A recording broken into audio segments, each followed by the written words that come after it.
नमस्कार साथियों, analyser app में आप सभी का स्वागत है। कार्बनिक रसायन से संबंधित जो है प्रश्न हमने कर रहे थे उसी सीरीज में। ये आपका कार्बनिक रसायन का दूसरा क्लास है और कार्बनिक रसायन से संबंधित किस प्रकार के प्रश्न आपको एग्जाम में पूछे जाते हैं वो हमने देखा।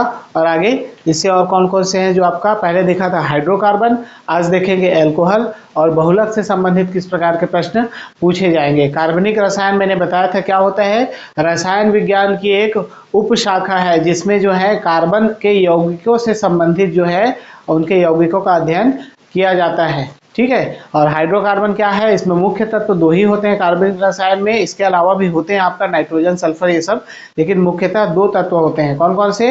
आपका कार्बन होगा और हाइड्रोजन होगा। और कार्बन और हाइड्रोजन का अध्ययन जिसमें किया जाता है वो आपका क्या कहलाता है? हाइड्रोकार्बन कहलाता है। ठीक है। तो हमने प्रश्न देख लिया था कुछ और इसके आगे हम देखते हैं। आज का टॉपिक है हमारा एल्कोहल और बहुलक से संबंधित किस प्रकार के प्रश्न पूछे जाएंगे वस्तुनिष्ठ, वो देखते हैं। तो चलिए देरी नहीं करेंगे, शुरू करते हैं हमारा आज का पहला प्रश्न। किससे संबंधित है देखते हैं। पहला प्रश्न जो है वो एल्कोहल से। प्रश्न क्रमांक 1, एथिल एल्कोहल में निम्न को मिलाकर पीने के अयोग्य बनाया जाता है: पोटेशियम साइनाइड, मिथेनॉल एवं पिरिडिन, एसिटिक अम्ल एवं पिरिडिन, डी है नेपथेलिन। कमेंट कीजिए इसका सही आंसर क्या होगा। चलिए तो देख लेते हैं एथिल अल्कोहल में ऐसा क्या मिलाया जाएगा जो पीने के अयोग्य, एथिल अल्कोहल को पीने के लिए अयोग्य बनाया जाएगा, मतलब वो क्या हो जाएगा, आपके पीने योग्य नहीं रह जाएगा। तो क्या मिलाया जाता है? इसका सही आंसर होगा आपका मिथेनॉल और पिरिडिन मिलाया जाता है। मिथेनॉल और पिरिडिन, मिथेनॉल क्या होता है अभी आगे बताऊंगा। पिरिडिन ये भी एक प्रकार का क्या है, आपका कार्बनिक यौगिक है पिरिडिन। चलिए, एथिल अल्कोहल में दो प्रकार के कार्बनिक यौगिक मिलाए जा सकते जिससे वो क्या हो जाएगा, हानिकारक हो जाएगा और जहर बन जाएगा। मिथेनॉल एवं पिरिडिन मिला देने से यह जहर बन जाता है और इसको पीने से पीने वाले व्यक्ति की क्या हो जाती है, मृत्यु हो जाती है। मतलब एक प्रकार का ये बहुत ही घातक सिद्ध होता है अगर उसमें एथिल अल्कोहल में मिथेनॉल और पिरिडिन मिला दिया जाए तब। चलिए, प्रश्न क्रमांक 2 है, उन शराब त्रासदियों में जिनके परिणाम स्वरूप अंधता आदि होती है हानिकारक पदार्थ है: ethyl alcohol, amyl alcohol, benzyl alcohol या मेथिल अल्कोहल। सही आंसर क्या होगा आप लोग कमेंट कर दीजिए। सभी कमेंट किया कीजिए, है ना, सभी कमेंट किया कीजिए। जो भी प्रश्न आप अभी सामने देख रहे हैं उसका प्रश्न क्रमांक लिखिए और उसमें ऑप्शन लिखिए। ठीक है, इस प्रकार से आप कमेंट कीजिए। कमेंट करेंगे तभी तो पता चल पाएगा कि आप सही बना रहे हैं कि नहीं बना पा रहे हैं, कैसे पता कर पाएंगे। और कमेंट करना बहुत ज़रूरी है, मेरे लिए, आपके लिए भी बहुत ज़रूरी है। आप कमेंट करेंगे, देखेंगे सही आंसर दे पा रहे हैं कि नहीं। क्या होगा इसका सही आंसर? शराब त्रासदियों में जिनके परिणाम स्वरूप अंधता आदि होती है, क्या हो जाएगा आपका? Methyl alcohol. याद रखिएगा, मेथिल अल्कोहल जो है सबसे महत्वपूर्ण है शराब त्रासदियों में, जो कि अंधता आदि हो जाती है, इसको ये एक हानिकारक पदार्थ होती है मेथिल अल्कोहल। देख लेते हैं मेथिल अल्कोहल क्या है। एक रंगहीन क्या है, द्रव है जो कि जल में हर अनुपात में घुलनशील है। कोई भी अनुपात रहे जल का वो आपका घुलनशील हो जाएगा। यह शराब की भांति तीखी, अप्रिय गंध तथा तीव्र स्वाद वाला क्या है, विषैला होता है। और इसके अत्यधिक सेवन से अंधता या पागलपन तथा आवश्यकता से अधिक मात्रा में सेवन करने पर क्या हो जाती है, इंसान की मृत्यु भी हो जाती है मेथिल अल्कोहल की। ठीक है, याद रखिएगा। चलिए बढ़ते हैं अगले प्रश्न में। प्रश्न क्रमांक 3 है, निम्नलिखित में से किसको वुड स्पिरिट भी कहा जाता है: मेथिल अल्कोहल को, एथिल अल्कोहल को, एथिलीन ग्लाइकॉल को या ग्लिसरॉल को। कमेंट करके जल्दी से आंसर बताइए, वुड स्पिरिट क्या होता है और इसका सही आंसर क्या होगा। और इसके अलावा बताइए क्यों कहा जाता है वुड स्पिरिट, किसको कहा जाता है। सबसे पहले देख लेते हैं आंसर क्या होगा आपका, मेथिल अल्कोहल इसका सही आंसर होगा। मेथिल अल्कोहल को क्या कहा जाता है, वुड स्पिरिट के नाम से भी जाना जाता है, याद रखिएगा। ऑप्शन में आपको मेथिल अल्कोहल मिलेगा तो आंख बंद करके लगाइएगा, क्या होगा, वुड स्पिरिट के नाम से किसे कहा जाता है, मेथिल अल्कोहल को ही कहा जाता है। और क्यों कहा जाता है आगे देखते हैं। वुड स्पिरिट मेथिल एल्कोहल या मिथाइल एल्कोहल को क्या कहा जाता है, वुड स्पिरिट कहा जाता है। इसका जो है रासायनिक फार्मूला क्या होगा, CH3OH होगा। याद रखिएगा CH3OH, नोट कर लीजिए, वुड स्पिरिट का फार्मूला पूछे तो इसे वुड एल्कोहल भी कहा जाता है। और वुड स्पिरिट को लकड़ी की आत्मा, लकड़ी नेप्था और लकड़ी एल्कोहल भी कहा जाता है। देखिए इतने सारे नाम हैं, इनमें से कोई भी आपको पूछ सकता है, ठीक है। वुड स्पिरिट को लकड़ी के विनाशकारी आसवन से तैयार किया जाता है, इसीलिए इसे क्या कहा जाता है, वुड स्पिरिट, लकड़ी के विनाशकारी आसवन से तैयार किया जाता है। इसमें असंसाधित सामग्रियों को गर्म किया जाता है जिससे उनका क्षरण होता है। अब इसे क्या किया जाता है, कार्बन मोनोऑक्साइड के हाइड्रोजनीकरण से औद्योगिकीकरण रूप से क्या किया जाता है, तैयार किया जाता है। तो मुख्यतः देखा जाए तो मिथाइल एल्कोहल को ही क्या कहा जाता है, वुड स्पिरिट। इसको अच्छे से दिमाग में रख लीजिए, नोट कर लीजिए, और इसका फॉर्मूला CH3OH होता है। चलिए, कार्बनिक रसायन जो है बहुत ही महत्वपूर्ण है, इसको अच्छे से कर लीजिए। कार्बनिक रसायन इसमें, और आगे अम्ल भी आएंगे। कार्बनिक अम्ल कौन कौन से होते हैं, कौन से फलों में कौन सा अम्ल पाया जाता है, ये सारे प्रश्न कवर होंगे, बस उसको अच्छे से आप तैयार कीजिए, ठीक है। तो देखते हैं, प्रश्न क्रमांक 4 है, शक्कर के किण्वन से क्या बनता है, ethyl alcohol, methyl alcohol, acetic acid या क्लोरोफिल। कमेंट करते जाइए, सही आंसर क्या होगा।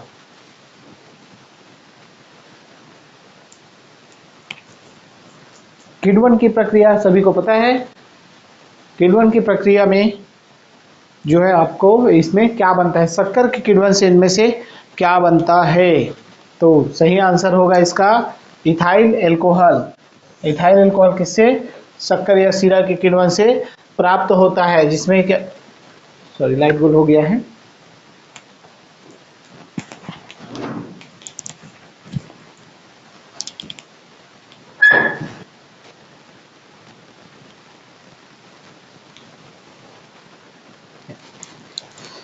चलिए क्या देख रहे थे, शक्कर के किण्वन से क्या बनता है, ये प्रश्न हमने देखा था। शक्कर के किण्वन से क्या बनता है, इसका सही आंसर क्या हुआ था, मैंने बताया था इथाइल एल्कोहल। इथाइल एल्कोहल इससे किसके किण्वन से प्राप्त होता है, आपका शक्कर के किण्वन से। चलिए देख लेते हैं क्या है। ग्लूकोज और फ्रक्टोज से बनी गन्ने की शर्करा, जिसका आणविक सूत्र क्या है, नोट कीजिए, C12H22O11। किसका है सूत्र, ये आपका गन्ने की शर्करा का, ठीक है। कि किण्वन से क्या प्राप्त होता है, इथाइल या एथिल एल्कोहल बनता है, ठीक है। इथाइल या इसी को कहा जाता है आपका एथिल एल्कोहल, इससे प्राप्त होता है। चलिए अगला प्रश्न बढ़ते हैं, प्रश्न क्रमांक 5 की ओर।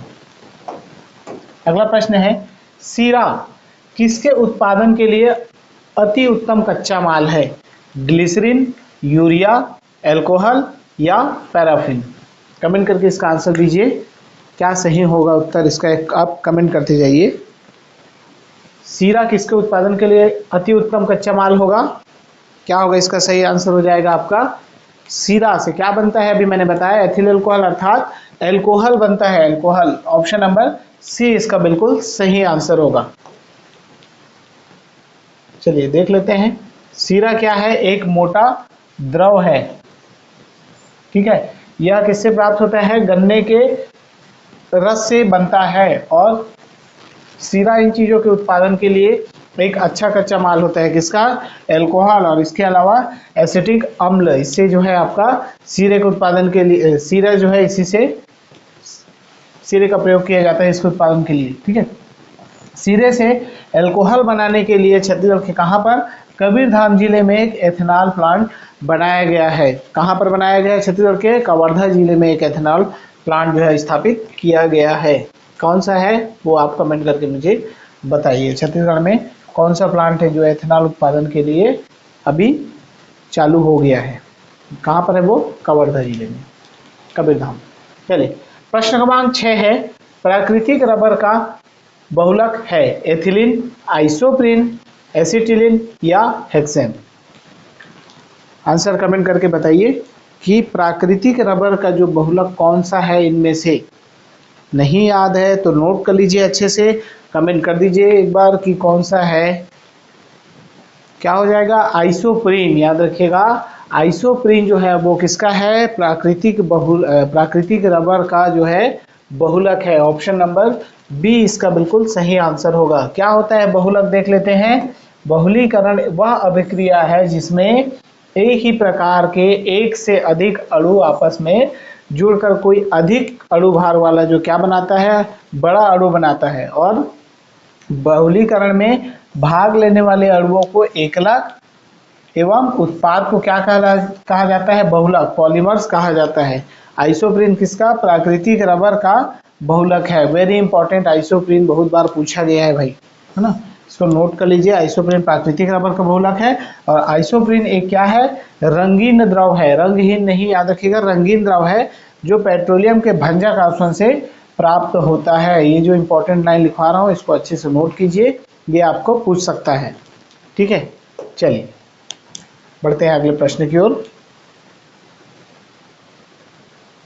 ये भी प्रश्न अगला जो है बहुत इंपॉर्टेंट है। प्रश्न क्रमांक 7 है, निम्नलिखित में से कौन एक प्राकृतिक बहुलक नहीं है, बताना है। ऊन, रेशम, चमड़ा या नाइलॉन। कमेंट कीजिए इसका आंसर क्या होगा।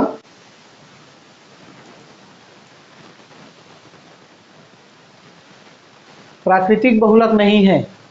रेशम अभी देख लिया, प्राकृतिक बहुलक का थोड़ा देर पहले मैंने एग्जाम्पल बताया। अब यहाँ पर प्राकृतिक बहुलक क्या होता है, आइसोप्रीन होता है, ये बता दिया था। अब इसमें नहीं है पूछा गया है, तो याद रखिएगा ऊन जो है प्राकृतिक बहुलक है, रेशम ये भी प्राकृतिक बहुलक है, चमड़ा आपका ये भी प्राकृतिक बहुलक है, लेकिन ये नायलॉन जो है आपका प्राकृतिक बहुलक ना होकर क्या है, कृत्रिम बहुलक है। तो इसका सही आंसर हो जाएगा ऑप्शन नंबर डी, नायलॉन। इसके अलावा और कौन कौन से देख लेते हैं। प्राकृतिक बहुलक प्रकृति में पाए जाने वाले बहुलक होते हैं।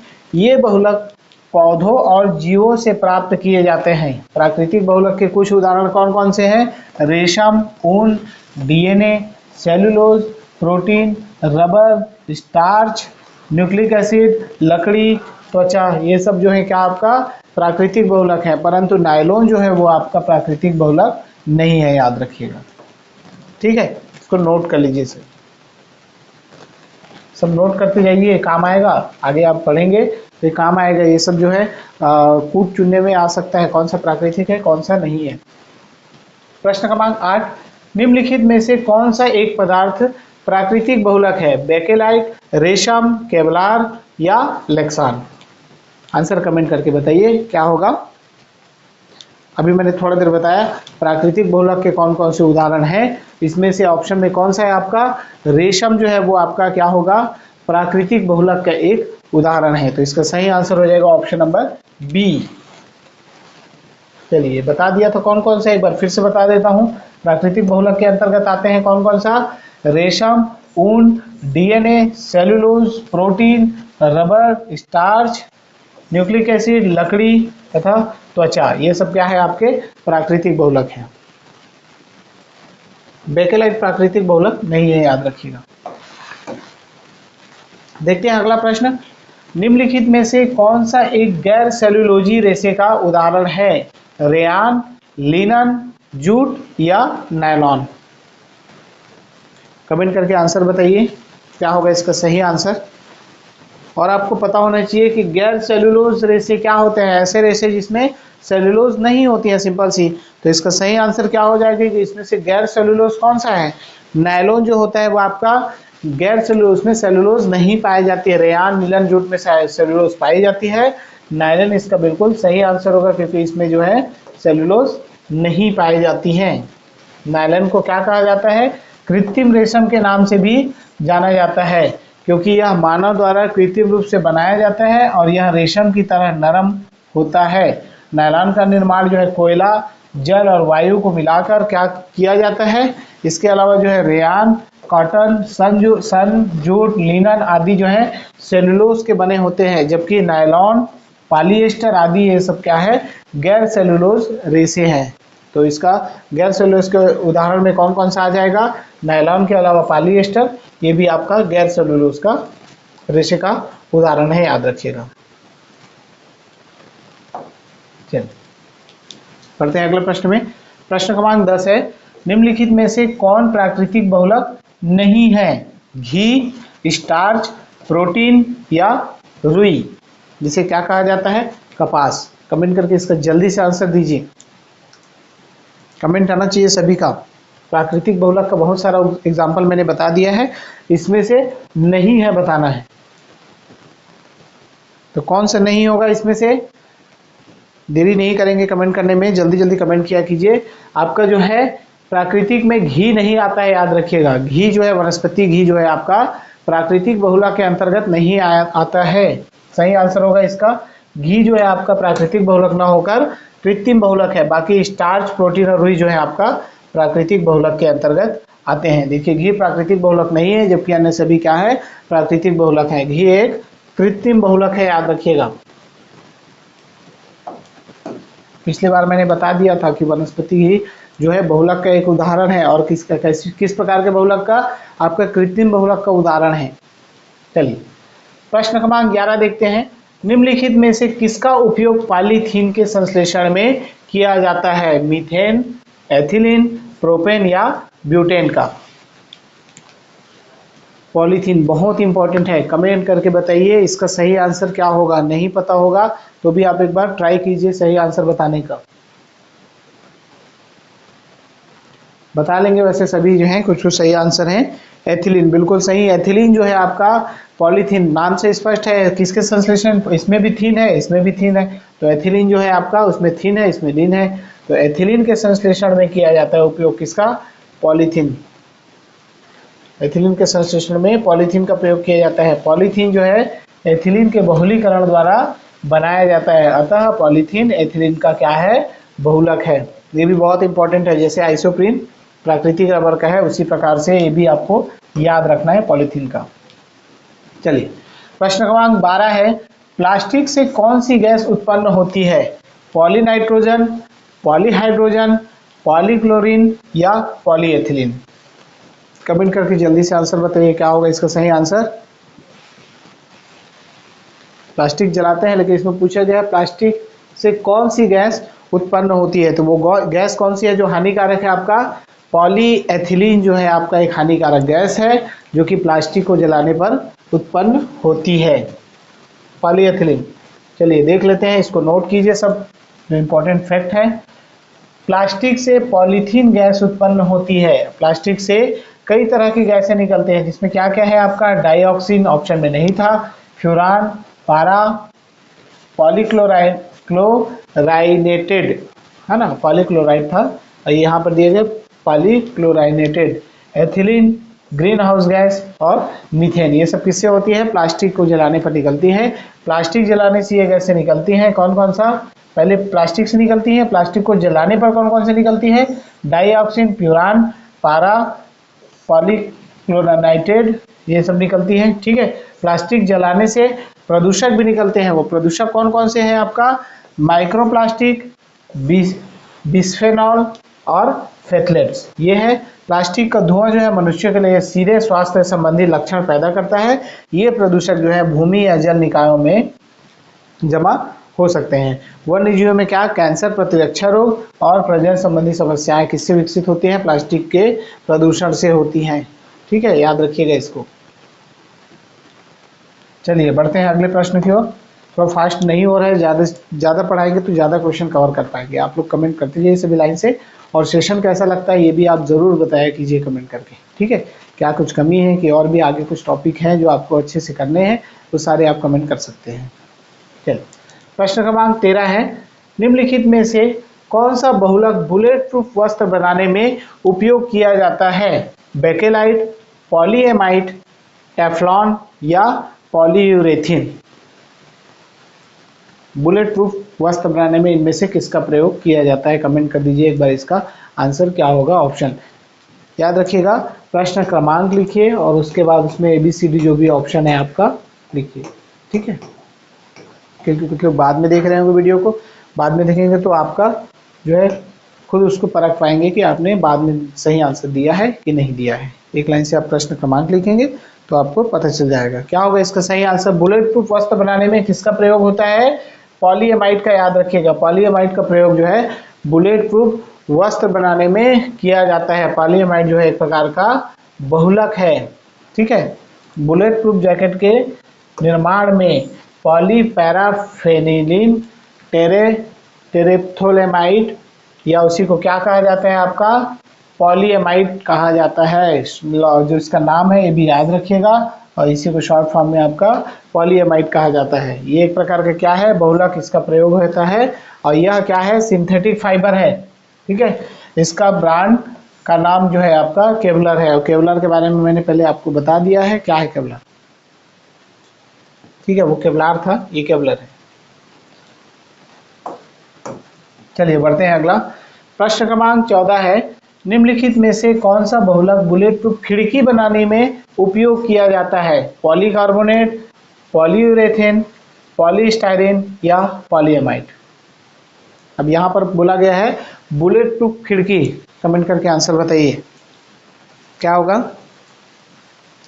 बुलेट प्रूफ वस्त्र में किसका? पॉलीएमाइड का। लेकिन यहाँ पर पूछा गया है बुलेट प्रूफ खिड़की बनाने में किसका प्रयोग किया जाता है, तो यहाँ पर पॉलीएमाइड मत लगाइएगा। यहाँ पर सही आंसर होगा आपका पॉलीकार्बोनेट जो होता है आपका बुलेट प्रूफ खिड़की बनाने के लिए प्रयोग किया जाता है। ऑप्शन नंबर ए सही होगा, ठीक है।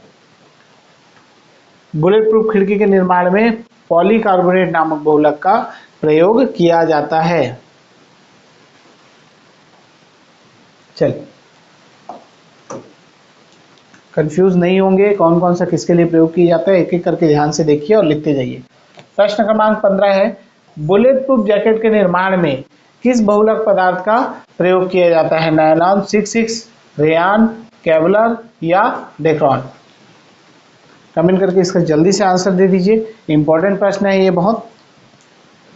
अब यहाँ पर पूछा गया बुलेट प्रूफ जैकेट, तो बुलेट प्रूफ जैकेट में किसका प्रयोग होता है? वही है आपका पॉलीएमाइड। किसका है ब्रांड का नाम? उसका केवलर जो है उसका ब्रांड का नाम है केवलर, इसका सही आंसर हो जाएगा, ठीक है। ऑप्शन नंबर सी।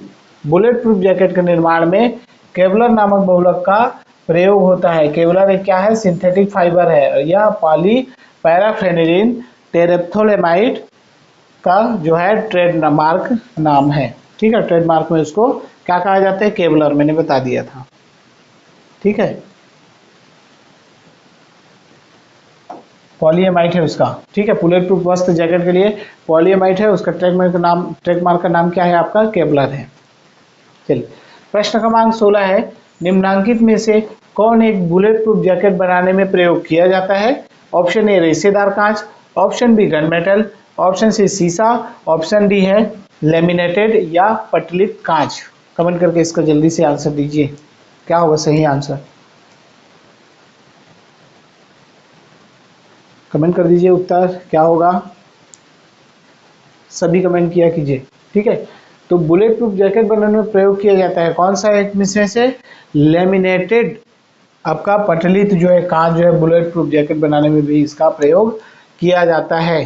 कैसे? बुलेट प्रूफ कांच क्या होता है? मूल रूप से कांच, साधारण कांच की अनेक परतों के बीच जो है पॉलीकार्बोनेट की एक परत डालकर बनाया जाता है और इस प्रक्रिया को आमतौर पर लेमिनेशन कहा जाता है।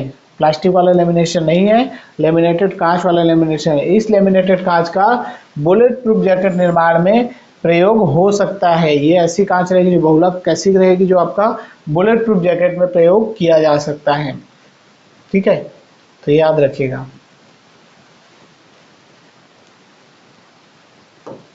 चलिए बढ़ते हैं अगले प्रश्न में। प्रश्न क्रमांक 17 है, निम्नलिखित कथनों पर विचार कीजिए। पहला कथन है टेफ्लॉन तथा डेक्रॉन बहुलक है। दूसरा कथन है नियोप्रीन संश्लेषित रबड़ है। तीसरा है आपका पॉलीथीन पॉलीएथिलीन का बहुलक है और चौथा है प्राकृतिक रबड़ जो है क्लोरोप्रीन है। उपरोक्त कथनों में से कौन से कथन जो है सही है बताना है। कूट में दिया गया है कथन 1, 2, 3 सही है, कथन 1, 2, 4 सही है, 2, 3 और 4 सही है, 1, 3 और 4 सही है। कमेंट करके इसका जल्दी से आंसर दीजिए क्या होगा सही आंसर।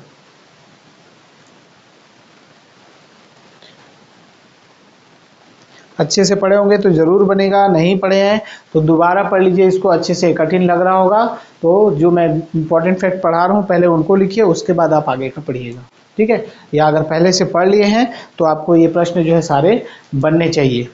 क्या होगा इसका सही आंसर देखते हैं। टेफ्लॉन तथा डेक्रान बहुलक है, बिल्कुल ये कथन जो है आपका सही है। और नियोप्रीन संश्लेषित रबड़ है, ये भी बिल्कुल आपका सही कथन है। पॉलीथीन एथिलीन का बहुलक है, बता दिया था मैंने, बिल्कुल सही है। और प्राकृतिक रबड़ जो है क्लोरोप्रीन नहीं है, क्या है आपका आइसोप्रीन है। ठीक है, तो इसका कथन 1, 2 और 3 सही है। ऑप्शन नंबर ए बिल्कुल इसका सही आंसर होगा। चलिए देख लेते हैं डिस्क्रिप्शन, इसको नोट कर लीजिए कि प्राकृतिक रबर क्या होता है, आइसोप्रीन का बहुलक होता है जो रबर के वृक्ष से लैक्टस के रूप में प्राप्त किया जाता है। और कृत्रिम स्रोतों से प्राप्त रबर को क्या कहा जाता है, संश्लिष्ट रबर कहा जाता है। ठीक है, संश्लिष्ट रबर या सिंथेटिक रबर के उदाहरण कौन कौन से हैं, नोट कीजिए। पॉलीस्टाइरीन है, यह आपका क्या है, सिंथेटिक रबर है। ड्यूपरीन रबर, ये भी है आपका। नियोप्रीन रबर, ये भी सिंथेटिक है। इसके अलावा थायोकॉल रबर है, ये भी है। पॉलीएथिलीन, ठीक है, रबर ये है। टेफ्लॉन तथा डेक्रान जो है, सॉरी यहाँ पर पूर्ण विराम है, ये आपका उदाहरण हो जाएगा थायोकॉल रबर का। इसके बाद देखते हैं पॉलीएथिलीन किसका है, टेफ्लॉन तथा डेक्रान का बहुलक है, कथन दिया गया था सही है। और पॉलीथीन जो है पॉलीएथिलीन का बहुलक है, ये भी कथन आपको दिया गया था जो कि बिल्कुल सही है। चलिए आ गया टेफ्लॉन को लेकर। ठीक है, सभी एक एक करके कमेंट करते जाइए लाइन से, सही आंसर क्या होगा, है ना। प्रश्न क्रमांक 18 है, टेफ्लॉन का सामान्य नाम क्या है, polytetrafluoroethylene, polyvinyl chloride, polyvinyl fluoride, या डी है आपका डाइक्लोरो डाइफ्लोरो मीथेन। कमेंट कीजिए इसका सही आंसर क्या होगा। फ्लोरीन का बहुलक है, क्या है फ्लोरीन का बहुलक, टेफ्लॉन। और एक और क्या पढ़ा था हमने, क्या, फ्लोरीन्स। फ्लोरीन्स जो है आपका कार्बन यौगिक है, कार्बन यौगिकों का बहुलक है।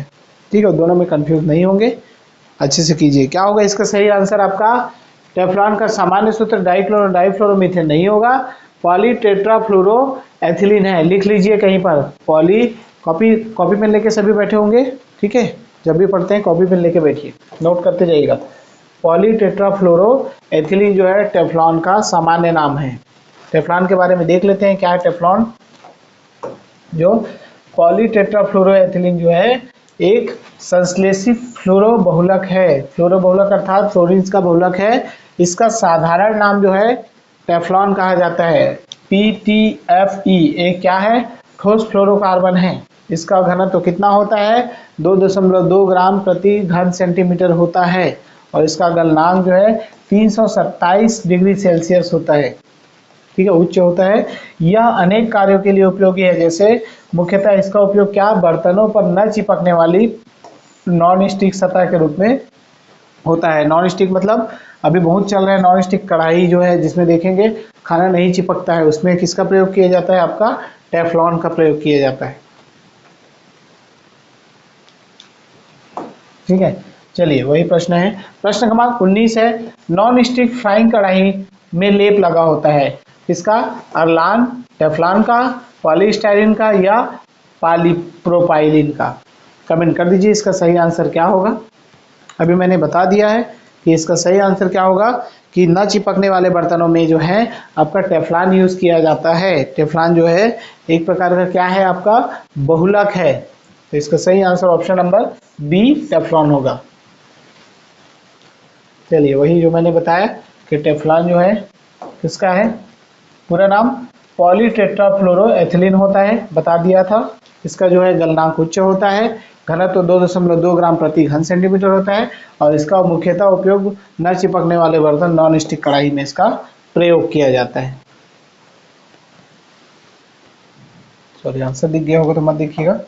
चलिए ठीक है, प्रश्न क्रमांक 20 देखते हैं। 20वां प्रश्न है आपका, टेफ्लॉन निम्नलिखित में से किस एकलक का बहुलक है, टेट्राफ्लोरोएथिलीन, विनाइल क्लोराइड, क्लोरोपीन, या एसिटिलीन डाइक्लोराइड का। क्या होगा सही आंसर, कमेंट कर दीजिए।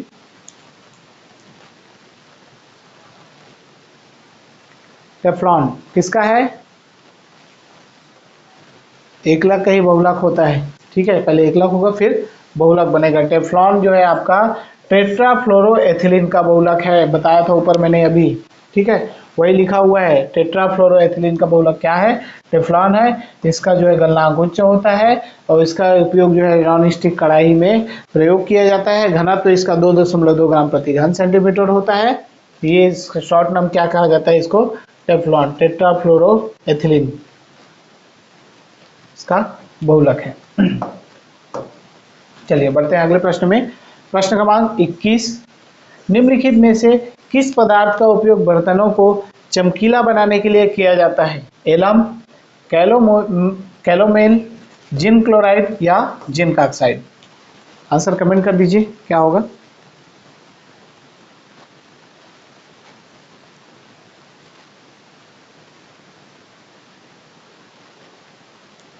इसका सही आंसर होगा आपका क्या? Zinc chloride oxide, sorry zinc chloride इसका सही आंसर होगा। जिंक क्लोराइड का उपयोग जो है बर्तनों को चमकीला बनाने के लिए किया जाता है।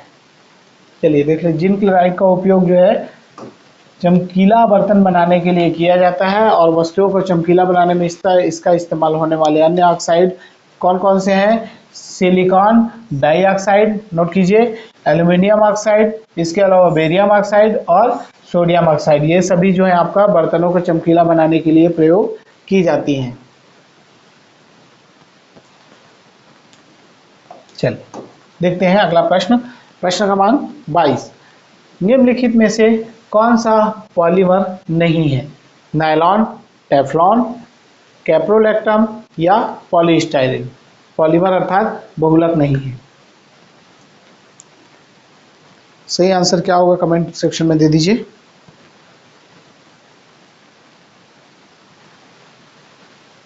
नहीं है पूछा गया है, याद रखिएगा। तो इसमें से क्या है आपका? नायलॉन बहुलक है, बता दिया था। कृत्रिम बहुलक है टेफ्लॉन, ये भी बहुलक है। आपका पॉलीस्टाइरीन ये भी बहुलक है। कैप्रोलैक्टम जो है आपका एक प्रकार का बहुलक नहीं है, पॉलीमर नहीं है। तो इसका सही आंसर हो जाएगा ऑप्शन नंबर सी। कैप्रोलैक्टम जो है आपका एक प्रकार का बहुलक नहीं है। क्या है? कार्बनिक, एक प्रकार का कार्बनिक यौगिक है और इसका जो है रासायनिक सूत्र क्या है? CH2CONH होता है। यह नायलॉन के लिए कच्चे माल के रूप में प्रयोग किया जाता है। नोट कर लीजिए, नायलॉन के लिए कच्चे माल के रूप में किसका प्रयोग किया जाएगा पूछा जाएगा, तो आपका कैप्रोलैक्टम का प्रयोग किया जाता है।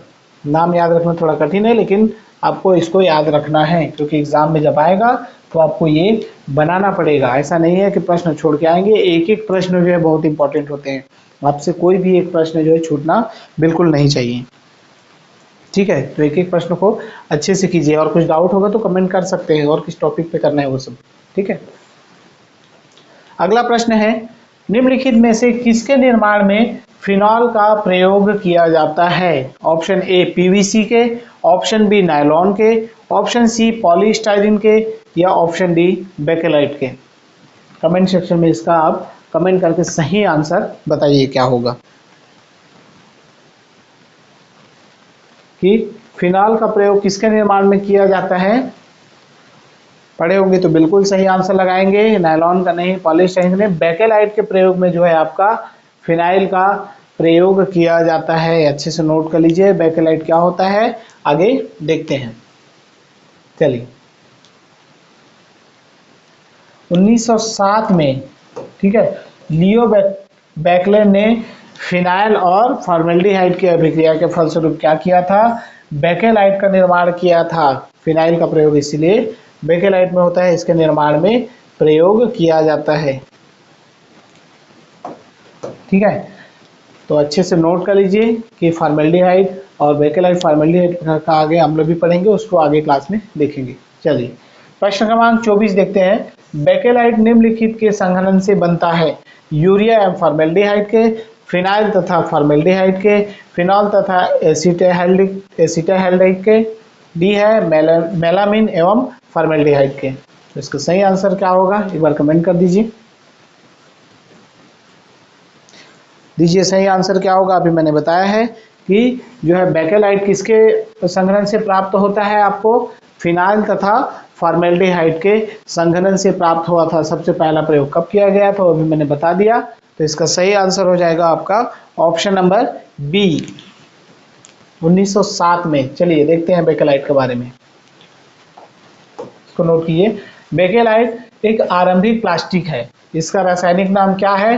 पॉलीऑक्सीबेंजाइल मेथिलीन ग्लाइको एनहाइड्राइड है। इतना लंबा नाम है, लेकिन इसको याद रखना है। एक बार याद करके देख लीजिए, कॉपी में लिखेंगे तो आपको आदत तो याद हो ही जाएगा। ठीक है, C6H6O CH2O11 इसका क्या है? रासायनिक फॉर्मूला है। ये भी लिख लीजिए, बेकेलाइट इंपॉर्टेंट है इसीलिए बता रहा हूँ।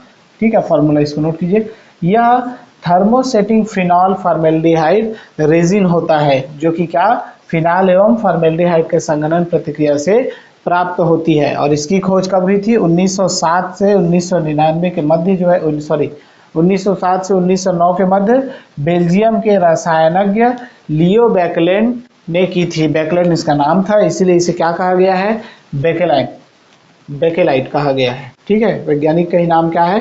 बेकेलेंड है।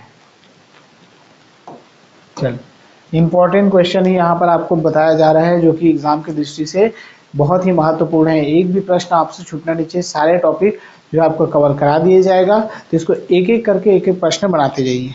ठीक है, नहीं बन रहा है तो उसको दोबारा पढ़िए, फिर देखिए। अगला प्रश्न देखते हैं। 25वां प्रश्न है, निम्नलिखित में से कौन सा बहुलक जैव निम्नीकृत नहीं किया जा सकता है? सेलुलोज, स्टार्च, प्रोटीन या पीवीसी? सही आंसर क्या होगा? जल्दी से कमेंट कीजिए। इसके अलावा पीवीसी का फुल फॉर्म कमेंट कीजिए। पीवीसी क्या होता है? ठीक है, जैव निम्नीकृत नहीं किया जा सकता है। जैव निम्नीकृत से क्या तात्पर्य है? उसका ह्रास नहीं किया जा सकता, नष्ट नहीं किया जा सकता है। तो कौन सा है? प्लास्टिक से जो चीज बनेगी उसको नष्ट नहीं किया जा सकता। इनमें से कौन सा है आपका? सेलुलोज, स्टार्च, प्रोटीन, ये सब जो क्या है आपका? प्राकृतिक बहुलक है। पीवीसी है जो है पॉलीविनाइल क्लोराइड जो है आपका, पीवीसी पाइप भी सुने होंगे। तो पीवीसी जो है आपका जैव निम्नीकृत नहीं होता है। ठीक है, बायोडिग्रेडेबल इसको इंग्लिश में कहते हैं। अब आपको समझ में आ गया होगा बायोडिग्रेडेबल। ठीक है, जैव निम्नीकृत बहुलक वे हैं जिनका विखंडन जो है जैविक प्रक्रियाओं द्वारा समय के साथ प्राकृतिक एवं पर्यावरण की दृष्टि से सुरक्षित तरीके से हो जाता है। ठीक है, हो जाता है, उसे क्या कहा जाता है? बायोडिग्रेडेबल होता है। इसमें कौन कौन सी आती हैं? सेलुलोज एक प्रकार की क्या है? प्राकृतिक बहुलक है। स्टार्च ये भी प्राकृतिक बहुलक है। प्रोटीन जो है ये भी आपका प्राकृतिक बहुलक है, जो कि जैव निम्नीकृत बहुलक है। इसके बाद जो है पीवीसी है, पॉलीविनाइल क्लोराइड जो है आपका जैव निम्नीकृत बहुलक नहीं है। ठीक है, अर्थात इसे क्या कहते हैं? बायोडिग्रेडेबल, नॉन बायोडिग्रेडेबल है। ठीक है, इसको नोट कर लीजिए और पीवीसी को और एक बार अच्छे से पढ़ लीजिए। आगे देखेंगे पीवीसी से और प्रश्न किस प्रकार के आएंगे। ठीक है, पीवीसी से संबंधित और प्रश्न कर लेंगे। बहुलक से संबंधित जो कि आपका हाइड्रोकार्बन में और भी इंपॉर्टेंट प्रश्न है वो सब कर लेंगे। ठीक है, तो आज का क्लास लंबा ना हो, इतना ही प्रश्न में खत्म करते हैं। ठीक है, क्लास कैसा लग रहा है एक बार जरूर कमेंट करके बताइए, और जो है आपका कुछ डाउट होगा वो भी आप कमेंट कर दीजिए। ठीक है, व्हाट्सएप नंबर आपको नीचे दिया जा रहा है, उसमें आप व्हाट्सएप करके भी पूछ सकते हैं अगर कुछ डाउट होगा तो। चलिए, आज का क्लास यहीं समाप्त करते हैं, मिलते हैं अगले वीडियो में। तब तक के लिए नमस्कार, जय हिंद।